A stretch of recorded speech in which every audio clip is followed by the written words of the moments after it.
Hey everyone, thanks again for joining Sweat Success Podcast. Today, again, another fantastic person on, and I've been trying to get him on this show because he sold thousands upon thousands. Like, he's one of the top guys in membership and PT sales across the US, and he's consulted for some of the biggest gyms. He's taken things from like nothing to a lot of something in a very short period of time. He's held camps and trained a lot of different people on how they can really uplift their business in fitness and in gyms. He's written 3 books, still waiting to publish them because he's at that point where he's like, it's good, it's great, let's keep working on this thing. Today, I've got the amazing Jason Stowell on today. Jason, thanks for joining us, man. Wow, hey, thank you. I wish my wife was here to hear you say all that. Thanks. That was great. Thank you. So I wanted to talk about, before we started this show, we were talking a little bit about how some of the people in personal training and gym spaces, you and I have both seen, both ends of the spectrum. And some gym owners, they just really, really have an awesome personal training program and they crush it every single month, doing 200, 300K a month. Other gyms in the same space, same size of space, same style or group of people that work with them, same skill sets, and they're doing, a fraction of that. And then you have the same thing in PT studios. The PT studios that do really, really well, $1 million, $2 million a year in revenue. And you have other PT studios given the same square footage, same equipment, and kind of like the same people as far as staff goes, and they're doing like 20,000 a year in revenue. So I know that you've faced this a lot, and you've kind of distilled it down into some very specific things that you can do to amplify your revenue, to grow a PT business, to make your gym like worthy, right? Yep. And you've got this information. You got 3 books. You've got a bunch of material. You hold like 9 or 10 different jobs. And a lot of it is all in the fitness space. So I see things like positioning of your business, like how people see it from the outside. I see things like the players on your team. Okay, are they working together? The process that you use, pricing of your systems and packages, how you package everything up. We were talking a little bit about small group and large group training. So based on, I'm just going off of things that I've seen, but I don't know if it's all the correct stuff. You've done, if you look at your history over the years, 18,000 plus agreements between personal training and memberships. It's a lot. You're sitting down with a lot of people every month. So tell me like what you've seen, through your culmination of experience. So, wow, yeah, big questions, right? So I know I threw everything at you, but I figured no, you could no, handle it. it's interesting because it's simple, but it's not easy, right? And you sort the coach is saying, you major in the minors, and so, you know, um, I have been blessed to have had a lot of success with selling personal training contracts, and I like to joke that it's because like Michael Jordan, you talk about the shots he hit, you don't talk about the fact that he missed tens of thousands of shots before Right. that, right? So I figured out, in my own mind, the way to do things. I figured out all the other ways not to do things, right? And it really all starts with the person. You talked about the branding and then the messaging, and then your pricing is synonymous with your branding, right? So where your price position is. But we could be here all day talking about all the variables. I think what really is important is to understand is that success isn't a happy accident, right? So I'll give you an example. I was at a gym in Pennsylvania for some time, and I got there and we did this evaluation, and they were doing good. They were doing about $250,000 a year in personal training, and it was almost like a happy accident because each trainer had their own way of doing a fitness assessment or orientation. Each of them pitched, you should do 6 sessions, or you should do 12 sessions, you should do 6 months perpetually, right? Um, but again, there are a series of best practices in my mind over the years to really ensure success. So again, it varies based on model, but let's assume that you're in a big box gym and you have a membership, right? Your membership folks, however they're commissioned, if assuming they're commissioned, should part of that commissionable work should be the handoff to the personal training director or ombudsman, whoever that's going to be. And it's important to recognize that there's a big difference between sales and training, right? Just because somebody's a fantastic personal trainer doesn't mean they're going to be great at articulating the value of what personal training brings to the table. One of the largest gyms, and I'll leave them nameless here, is really good at this. They have basically like their front team staff is a series of, a personal training sales director, an assistant director, who take on the fitness assessments. And that's really important because after sitting with 20,000 people, what I've realized is that all of my trainers are certified and capable and experienced, but the personalities are going to play such a huge role in whether you're going to be successful or not, right? So when you have the right people in the front to not only evaluate if personal training is the right solution for you, but which vehicle makes the best sense for you to be successful, you're much greater. So my very first piece of advice is just have a predictable process for how you're going to go from awareness to lowering the funnel down to the appointment. Right. Can I interject there Yeah, for please. a second? Because you hit on something about how you could be in a big box club. So I'm gonna circle back to the beginning where you said these guys were doing $250,000 a year in revenue, and they had this kind of, I don't know, everyone had their own process, right? Trainers were offering different number of sessions, and I'm assuming trainers were the one making the sale. Is that how it was working? Exactly. Okay. So I see this too. And to your point about having a predictable process, something that is repeatable, what is it that you recommend that they need on their team? Like, what's their staff structure to make sure PT is a success? Because if it's always just one person, right? If you're just a solo act in a club and you're trying to build this thing, because you could have a big box club and you're going, okay, today I'm going to start on building a PT program and a PT process, and you're the one singular person there doing it. What team members do you need in order to have that team? I mean, you can't go out and be on a basketball team, be one guy on the team playing 5 others. Right. You've got to get 4 other people to play with you so that way you can have a team. So how can you do that, and what is that? Like, what have you seen work? So I'm a big believer in that you hire talent and you train skill. I had a trainer who I hired named David who had one of these Cracker Jack, one of 200 online personal training certs, right? And I typically weed them out during the process. However, there was something about him that he made authentic, sincere connection, and I could tell that he really wanted to be better. And he went on to open his own fusion of like a CrossFit / yoga, which I thought would never work. And now he's franchising it around the world, and he's incredible. So, as you had said, there's big box gyms, there's private studios. So the answer is always it depends. When I go and do a consult at like a big, let's say a community center, and they say we want to bring a CrossFit experience, the first question I say is, well, who's running it? And they say, well, we haven't hired anybody yet. I said, well, then stop, full stop. Don't put any capital in this. Don't license any kind of piece, because the wrong person cannot recreate. Just building and they will come is not going to do it. So we're starting with the one. Whoever leads your personal training initiative, they have to understand the totality of the business, which not just is how to be a good personal trainer themselves. I mean, they should lead by example, but they have to understand people. They have to really understand what motivates and drives people, and understand that we have quotas. You and I, we know we have to get $20,000 this month, right? That person sitting across to me, that's not their world. Their world is, I'm here because something isn't going right, or I'm not meeting some kind of expectation and I need help. So if you start with the person who's talented, authentic, sincere, truly believes that what we do matters, and if we happen to make a great living at the same time, fantastic, right? Because once you get that, if you can get that right in the first 5 minutes, everything else just kind of falls in line. You just follow this process in my personal training assessments, and I call them assessments, not orientations, because the words matter.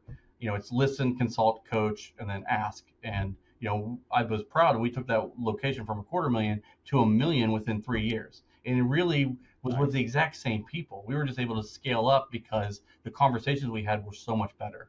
So when that business scaled, again, I was the front of the house. And then what I started to do was I started to kind of build out my PT assessment staff. And so I had two folks underneath me who, of course, they had to be certified personal trainers. They had to understand the business. But more importantly, they had to understand people. They have to be sincere, authentic listeners, right? They have to truly understand why somebody's sitting in front of you. And then they need to be able to relate everything that they're going to do after that with how it's going to help them solve that pain, right? That's the most important thing. So the very first thing is your first person has to understand the business and be sincere and authentic. Equally as important is they have to be able to teach that to the next generation, right? Because if you're going to scale, you probably have trainers in your gyms that you have a rainmaker, right? You have no idea why this guy's successful, but he's always busy. It doesn't matter what the economic situation is in the world, he's always successful, right? Well, that's fantastic for him, but is it replicable? Can he replicate it? Too often we promote the best trainer thinking that somehow that's going to pull the net up and everyone's going to fall up, and that's almost never the case. It's a very different skill set between being a fantastic trainer and being a fantastic people person. Yeah, and I want to hit on what you said about the conversations that you have with people. When you're sitting there having this dialogue with the potential client, one of the things that I was always teaching, because it sounds like you and I have run parallel paths, one of the things that I would always teach, similar to the way that you would speak about it, is that we're not in the business of selling. We're in the business of influencing and helping people make the best decisions for themselves so they can be healthier. And if that really is at the forefront of your team's mind, like if they're focused on the goal, right, that 20K in revenue, or we got another 25K to hit before the end of the month, so you're breaking these numbers down. Those things, yes, you need them. I think you need them there because it's a measure, it's a metric that you can look back at and monitor. But at the same token, your team has to be passionate about what they're doing, right? They to your point, they have to be people, right? They have to be the persons that are willing to hang out with other people and have that personality that is engaging enough to get those people influenced to say, yeah, I recognize that I need personal training. And it doesn't become a sell at that point anymore. It's now a decision by the other person. Is that what kind of like you've experienced over the years? So I was another job with one of the largest chains in the U.S. And as I was evaluating the whole process, one of the things I asked for was, can I see what the personal training manual is, the employee manual? And it was only 7 pages. And 4 of those pages, I'm not joking, were about closing objections. And you could say the whole process, like an inspired prospect doesn't need to be closed. By the end of my fitness assessments, if I truly believe what I do does matter, and of course they can afford it, then the price should just be a consideration and not the determination that too often you see with closing, right? And so without a doubt, I almost always ask who's leading this, because that'll tell me almost everything I need to know about why you're successful or why you're not successful, right? Just the impetus of the person themselves and how they manage themselves, like with state management, right? What they're trying to project. Right. And I swear, almost perfectly within 5 minutes, I know exactly why things are working or not working, just based on the leader. That's how critical that role is, without a doubt, no matter how big you are. Do you think that consumers, I mean, maybe it's a rhetorical question. Do you think that consumers are more armed with the knowledge that they need in order to oversee or to see the likely questions to try and overcome that objection, right? There's that manual of overcome these objections, and this is how you do it. Right. If you get this, then say this. Do you think consumers are now more prepped to go, oh, geez, this person's trying to really hard close me? Yeah, I think absolutely. I one of the books that there's versions of it online, but because of imposter syndrome, I don't release any of this shit. But I wrote this thing called the 7 Pillars. You need to. Thank you. Stop holding it back for yourself, man. What are you doing? I appreciate it. Thank you. I wrote something called the 7 Pillars of Predictable Sales Success, and one of the things in there is first impression and state management. So state management, you see it all the time. If you ever watch the movie Gladiator, Russell Crowe reaches down and grabs the sand, right, and does this, and then you'll see Wolf of Wall Street smells money, and then just like singers, they'll go out and they'll warm up, right? So if you can't manage your state and project the best self you have at every pitch, well, then that's the first problem, right? The very first thing you need to be able to command and project who you want to be, right? And so I do absolutely believe that they have to be authentic and sincere and believe, but they also have to be able to manifest this persona of confidence, because any kind of unsuredness breeds in your prospect kind of like an insecurity, like, okay, maybe this guy doesn't know. And you had said something earlier I want to touch on. We're in an industry which is fascinating. It's not just an education piece. It's not just a certification piece. It's really a ability to manage your state and inspire people, right? And you do that through tonality, you do that through body language and all this other stuff, right? I do think consumers absolutely know now that there's a sleazy sales pitch on there. So when you do your fitness assessment and at any point you're like, oh no, this is totally free, I'm not going to ask you for personal training. Right. Well, what I say is like, listen, I don't even know if you're a good candidate for this, and I mean this sincerely. Like, you give me 10 men who want to lose 10 pounds. There's 10 different journeys, because you'll eat different, you sleep different, you drink water, beer, vodka. This is something you would say to someone coming in, like, Yeah. here's the fitness assessment, right? It's free when they walk in. Yeah. Tell me what that conversation is. Yeah. Because Thank I think you. that alone will help, I think, set the stage for a lot of coaches that are out there trying to figure out the conversation they want to have. Mhm. Because from the consumer's point of view, they probably know they're going to try and get sold. And a lot of times the coaches who are doing the selling, they come in and they might say something to the effect of, oh, don't worry, this is totally free. Right. You don't have to buy anything at the end. Right. They start with that. Right. And I think that potentially could totally, close the deal off. So how do you approach that process? So this is the first part that's counterintuitive to most people. I do not start with a par queue. A lot of people, when they sign up for membership or they come in, the first thing you do is have them fill out the par queue. I'm here because something emotionally is happening. It's not a logic problem. We know logically, I may look at you and say, yeah, you need to lose 50 pounds, but they're not here because they know that logically. They're here because emotionally they feel incomplete in some way, right? And so the first thing you do is put 7 pages of a par queue in front of them. Immediately it's Right. this now abrasive touch point.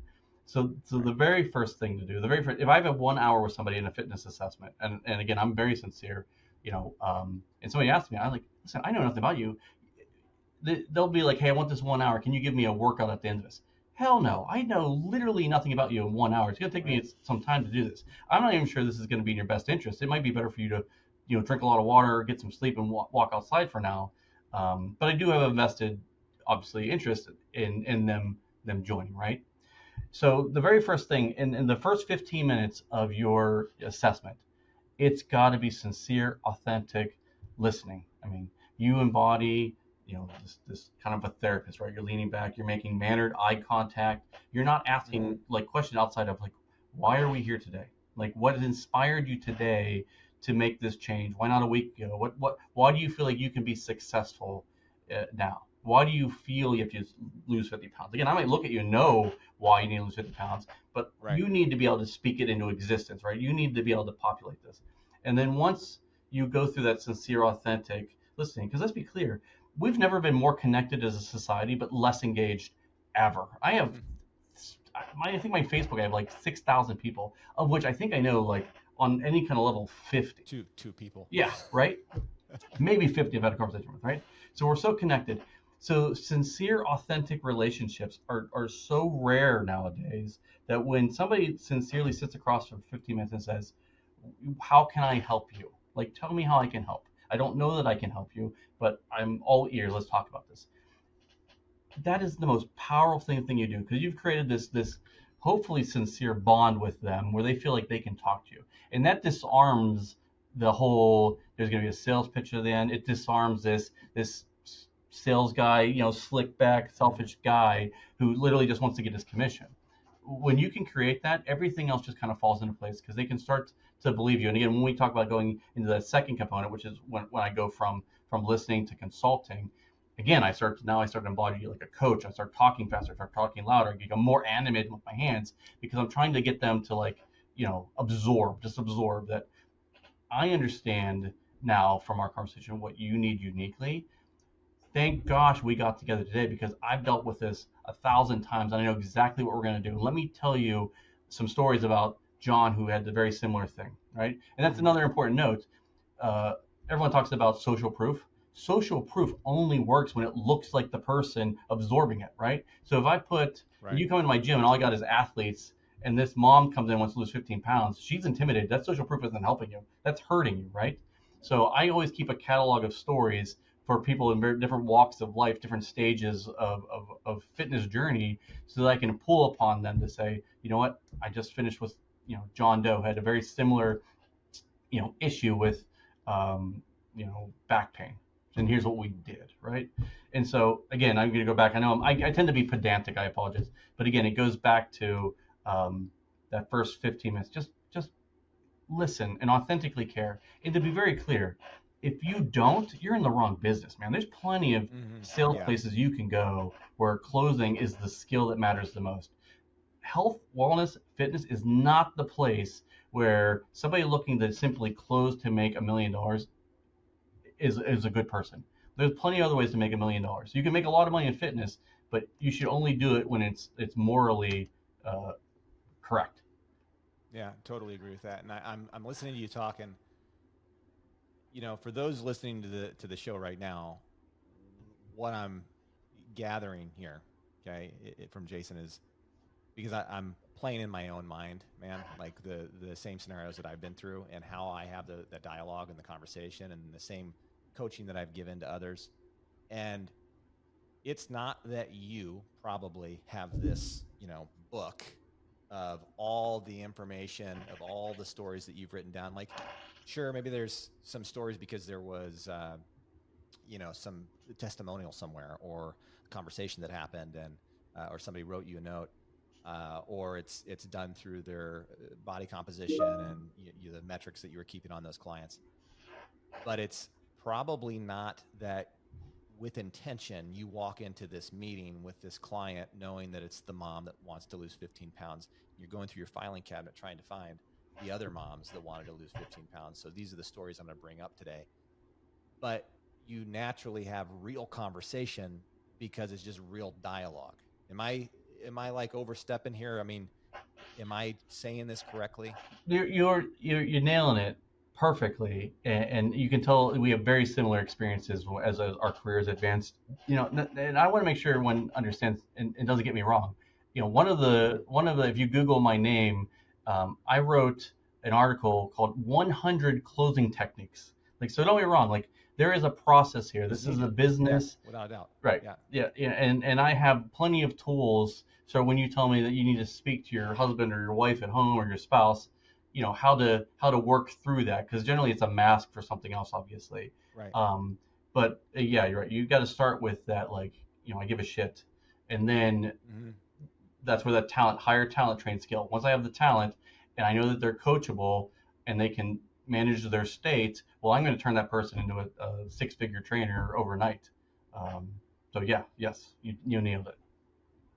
So, and also to be clear, if you're listening to this, don't try to replicate what Jason says, right? Don't because you're going to turn into a robot and you're going to say it the wrong way. So, find the stories that are relevant for you, that resonate with your clients, the stories that make sense. And I mean, at least I never did when I was dating, or when I, found my wife finally and asked her, to marry me. I wasn't trying to overcome objections, right? It was like a genuine relationship, real questions, real dialogue. There was not a book that I read that said how to overcome objections to find your date. So, it's the same thing here. To your point, this is health and wellness. These are people's lives. There's an emotional reason why they're coming into the gym and why they want to do something. Sure, do they get on the the the treadmill of January and want to make a New Year's resolution, and they're there for a couple weeks and then they bolt? Well, now that you got them, you got to figure out ways and use those, the list of 100 that you've come up with on how to not necessarily overcome objections, but get past that mask, get past that reasoning that they have with themselves, the reason why they can't do it, or the reason why they don't have time for it. or they got to go talk to somebody else, because everybody has an excuse, and you're just getting beyond their excuses so you can spend a little bit more time with them and get them in the right position to be healthy.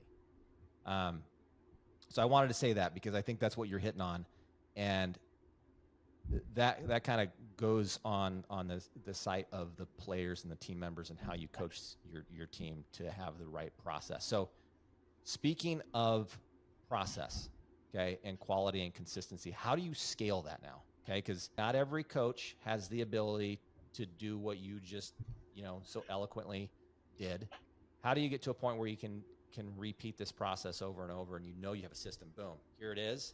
And you yourself, because you've done this, you've gone into clubs, you've consulted, and you've set the stage, and then the stage is set, and now you can walk away and the thing runs on its own. So everything has to scale with revenue, right? So when I left that place, when we did $1 million in personal training, I had four full-time administrators, some that were in charge of the sales side of it, some were in charge of rostering my level of talent, right? So when you have to prioritize, let's say you're just starting out, the impetus has to be that very first person, that director who's going to lead, right? Mm-hmm. From there, I have usually at least one or two, again, a lot, assuming revenues dictate that you can afford this, one or two people that I'm grooming to do a little bit of both. Like they're great trainers, but they're also a great people person. And you automatically know who you resonate with, right? And who will resonate with others, right? So underneath me, I usually have like two newish in their career, not been doing it for 20 years and already have their way, but they can absorb my system. And then on the side of that, I have my roster of trainers who deliver sessions. And so the way it works is the compensation model is a little bit different, right? So my trainers, they might only make $37, $50, $60 an hour to do the sessions. My PT sales folks, they usually will get like X, maybe call it $500 a week, plus 20% of the contract value, right? So the incentive models have to be different. The trainers who train need to be able to make a decent living servicing it, but also understand that I'm going to fill their book of business based on a number of factors. One, their open availability, but two, personality. I generally will not do a disservice to either trainers. I mean, I'm sure you've done this too. I've fired clients. I've had clients fire me simply because we don't get along. Like I think I'm hilarious, but if I get the wrong person in front of me, they don't get it at all. It doesn't work, right?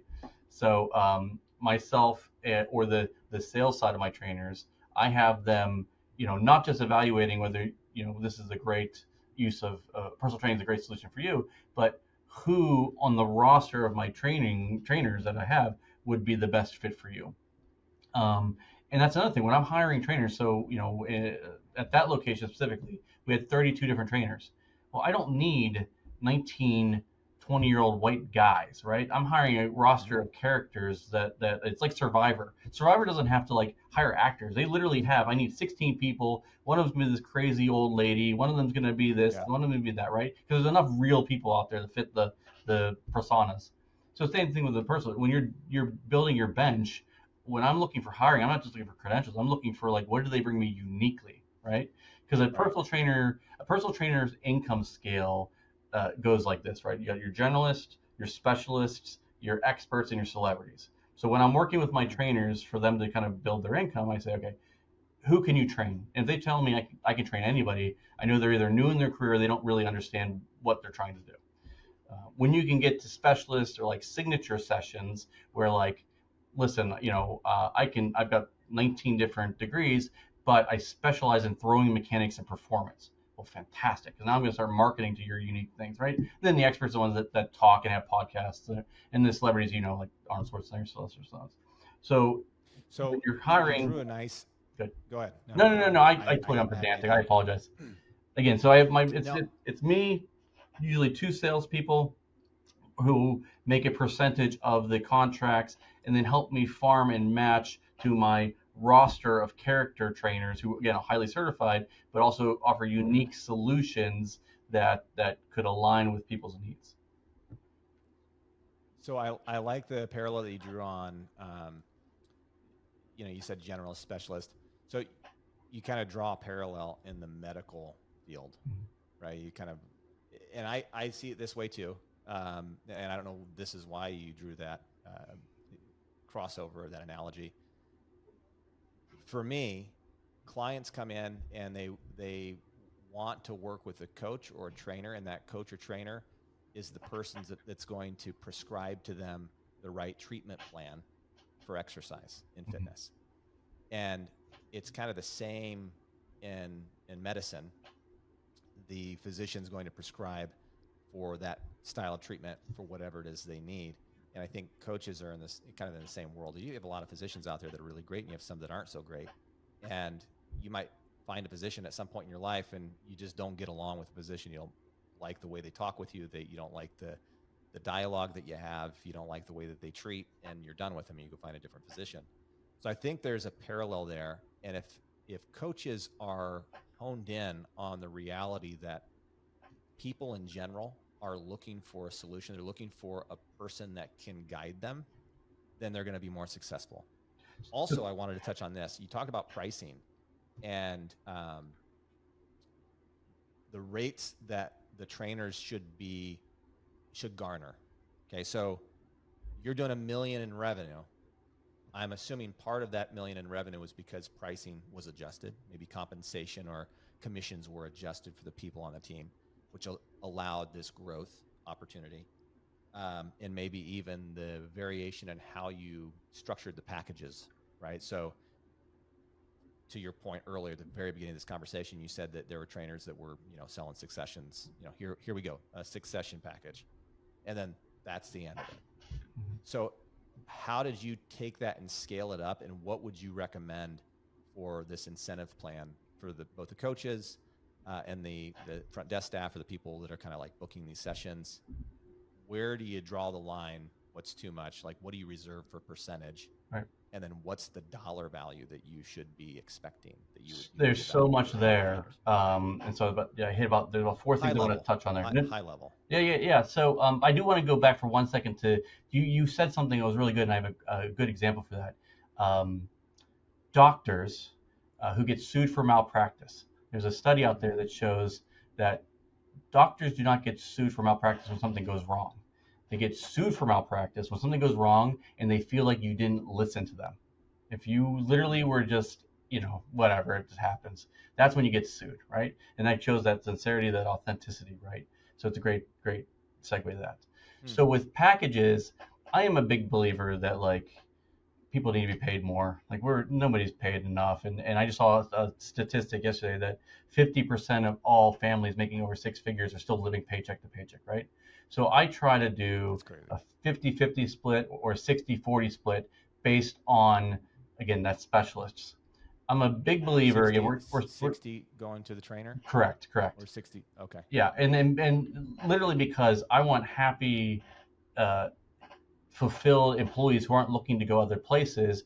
And even my margin is this, over $1 million. That's a pretty decent living.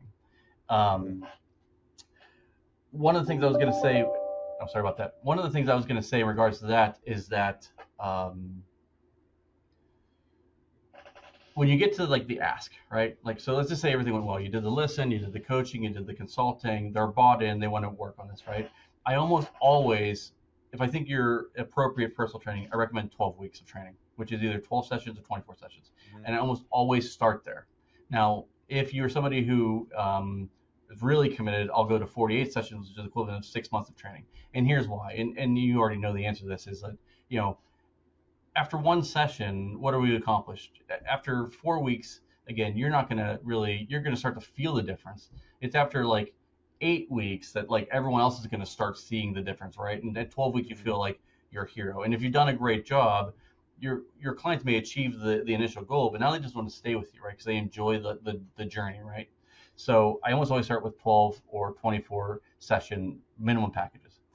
A lot of your weaker trainers, and when I say weaker, I mean weaker in the sales process, right? Will always start with the lowest package, whatever that is. So if you have it set that you can do a 3-session intro, that will be the majority of what they sell, right? So you have to understand as an owner or an operator, what you allow them to do is what you send. So if you make the lowest package 12 sessions, that's what they're going to try to sell, right? With with most places it's like six, some version of 6 sessions. And here's what I always tell trainers: if during the process they don't want to commit to 12 weeks, they do want to just give it a try, dip their toe in, you have to use the plank as the metric of success. And here's why. During my coaching, consulting, fitness assessment, right? So I take you, now we've gone from coaching, I'm on the floor with you, and what I'm doing is focusing on core, because I say, look, listen, it doesn't matter if you want to get a smaller rear end, if your core sucks, none of this is going to work. And so I take them through a core. And one of the things I do, the last thing I do on that fitness assessment is I say, I want to see how long you can hold a plank. Well, if they're truly deconditioned, we're talking 10 seconds, 12 seconds, right? Right. So in 6 sessions, how much better are you going to look? How much better are you going to feel? Like nothing. But I can guarantee you this, that when I get to that 6th session, I say we're going to start with the plank. They've gone from 10 seconds to probably 45 seconds. And I'm going to say, see, trust the process. This is what we were able to achieve in only 6 sessions. And I assure you, if you invest in me, I'll invest into you, and we're going to get there for 8, 12 weeks. It's a great bridge to getting people into larger packages. I like that. And I hope I answered your questions. Yeah, you did. What's the rate that you like? What's the tier rate? Say it again. I'm so sorry. If there's a tier. What's for earning for income? Yeah, so that's another great question. I'm not a big believer in the rate I pay the trainers or the rate I charge. Yeah, that's region specific. If I'm in Manhattan, it's a lot different than if I'm in Akron, Ohio, right? So a single session, I'm in Buffalo, New York right now. It's $70 a single session, right? If you buy a package of up to 48 sessions, it's $49 a session, right? That for half hours. How long is that session? Half hours. Half right? hours. Right. Okay. And then again, in half hours or hours? I'm a big believer that it depends on the person, right? So 75% of my sessions right now are half-hour sessions. The other 25% are hour-long sessions. But I'm also a big believer in pushing people into small group training. And we'd love to talk to that at some point, because most locations struggle with small group training because it looks too similar to large group training or something they could do online for free. But again, I try to give my trainers ways to earn more money, not solely by doing more sessions, right? I also don't like to reward them. You know, if you have 5 certifications, I give you more money. If you have 10 certifications, I give more money. I really do like to incentivize volume. And one thing I would absolutely recommend is, if your location has master trainers that pay more and earn more, I'm not a fan of that. I'm a fan of signature sessions. And here's the reason why. Pointing to who your best trainers are is also communicating who the worst trainers are, right? So although they may say, well, I can't afford David at $100 an hour, so give me Sal at 50. Well, now they think they're getting a inferior solution. You're also breeding into your non-master trainers that you are inferior, in fact, which is why you're earning less. So master trainers, I'm not a fan of that at all. So you just say signature sessions, and then do clients know who is the coach that offers signature sessions? Fantastic. So when we're talking about big box gym, right? So when you walk into my location, I stole this from a Gold's Gym in Newburgh, Pennsylvania. There is first off, I have my wall of fame, right? I have all my trainers here, and I list their specialty session, right? Their signature: throwing mechanics performance, postpartum depression, marathon running, right? Pre-sport conditioning, whatever it is. And then there's QR codes. And you have 4 different QR codes. Are you looking just for a fitness assessment? Are you looking for athletic performance? Are you looking for weight loss? And so the client can come in, literally take their phone, scan the QR code, and send me an interest form. The interest form tells me exactly who they are and what they're looking for, and then they can identify a signature session. Having that information ahead of time, now when I get to the fitness assessment, I can say, okay, you've done this, this, and this. And then, yes, luckily you came here because I happen to have Joe, who has muscle activation technique, which is only one of 3 people in all of Pennsylvania who's certified in that location. And people understand, like, specialists do earn more than generalists, right? When you Google, I'm looking for throwing mechanics and performance, you would pay the winningest guy who's been doing it for 20 years more than you would pay somebody who just graduated with their ACE degree, right? So I do point to specialists, and so I give them more ways to earn. So again, you got your generalists, your specialists. Your celebrities are those ones, like you see, like Peloton, right? Like they're just they're everywhere. They make 6 figures just being personalities at that point. Just being on there, right? And so when I have trainers like that, like literally I'm putting in my marketing materials, they're certainly making a higher percentage of maybe the program, right? So if you have fitness is an umbrella, large group, small group, personal training. They're now a celebrity. They're going to make a small percentage of overall revenue after expenses or income after expenses. Yeah. What should a personal training program within your business, okay, because that's just a section of your business, what should personal training have as a net profit at the end of the day? Yeah. So I always target that I want 30%. I want 30% net after it's all said and done. And again, it depends now, are your trainers contractors or are they employees? Are you giving them benefits or you're not giving them benefits? Like it's all these different pieces, right? But my goal is always 30%. I try to pay my trainers the same, right? Because again, I don't want that. Right. This trainer's making $5 more an hour because he's been here for 3 years longer. I understand the argument of why that makes sense, but again, that starts to breed kind of like, well, I can go somewhere else and make more. I just try to give them a little bit more opportunity to earn more by being of greater value. But at the end of the day, I want 30% coming to myself or my business. What do you? Couple final questions here. What would you say the revenue would be for a gym based on? Do you kind of like give a number for the number of members to the amount of, like, if there's one member in the gym, that means X, $35 extra in training. You add another member, it's another $35. Do you have that number? Do you measure it like that? How do you measure it?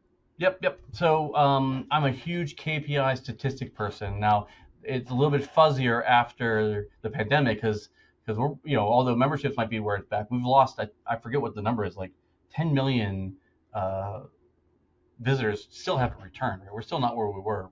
But if you're a nonprofit, if you're like a JCC, a YMCA, 4% of your daily traffic should be fitness, revenue generating session specific, right? Not just coming in to take, swim for free, but literally there for a paid class, right? 4%, as high as 8%.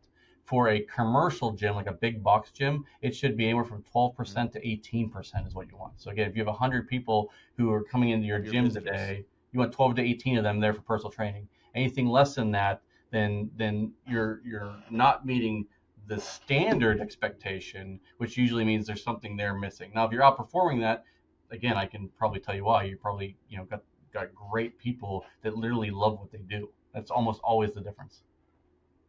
What should the closing percentage be if 10 people show up to sit down with you, or sit down with somebody to?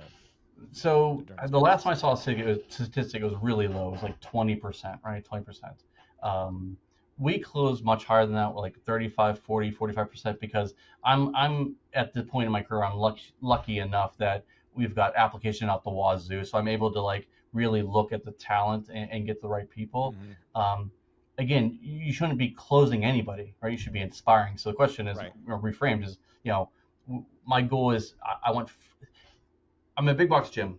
I would like at least 60% of everyone who joined to take a fitness assessment. And if you can't sell a free 1 hour session with an expert, then that's a problem in and of itself, right? So I'm assuming 60% are going to come into my fitness assessment. From that fitness assessment, I like them to at least close 40%. And again, if you're embodying what it is, like to inspire, because they don't even know what they don't know about personal training. Personal training is expensive, man. It's like more than $1 a minute. Like I can't afford my own advice, right? So they come in already thinking that all I need from you, Jason, is how to use the treadmill and some basic reps. And they know nothing about time under tension. They know nothing about, general resistance and core strength, things like that. So my job is to really build the relationship, coach them through that I'm the expert you need. The last point I'll make is it was Plato or Socrates, I can't remember, what was it? Ethos, logos, pathos, right? If you want to change the world, now this isn't just about personal training, this is everything, right? If you want to change the world and change the masses, you need to possess 3 things, right? You need to be passionate, pathos. You have to be able to manage your state and come out there and be like, listen, we're gonna change the world together. 2, you've got to have ethos, which is logos, which is the logical side. I have to have a stone cold, solid argument for why I am the guy. My business is the solution that is going to help you get to your goal. And then the last one is experience. You've got to be able to say, this is my resume. I've helped hundreds of people. So when I can sit in front of you and say, I've helped 100 people do that, I've helped them by doing this 24 sessions in 8 weeks, and I love this. It doesn't feel like work for me. Money doesn't matter anymore. It doesn't matter. Like they want to, they gravitate. They're inspired to change, right? So again, don't think of it as like, how do I learn the 100 closing techniques that Jason said? Like that is something that you need to cultivate, but that comes it's in your a toolbox. distant second. Yeah, distant second, right? So again, I know I go on tangents, but it's so. Well, we could keep talking. Trust me. I want to go through small group and how you built that. And, yeah. Thank you, sir. Appreciate it. Yeah. Jason, thanks for your time today. I know we got to close here because I only set you up for like 45 minutes, and I of course go over because that's how I do things. That's great. Really, thanks for your time. I want people to know where they can find you. If you want an extra friend on Facebook, let them know where to go. How do they do that?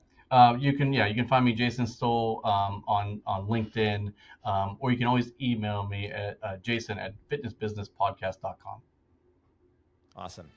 Everyone, once again, another freaking fantastic episode here. Jason Stowell, guy who's done amazing things in our industry and continues to do amazing things. I hope if you haven't taken notes, just rewind, play again, write down some notes. I was writing down notes myself while we were doing this. And I'll see you guys on the flip side. Thanks again for listening to the Sweat Success Podcast. We'll talk soon.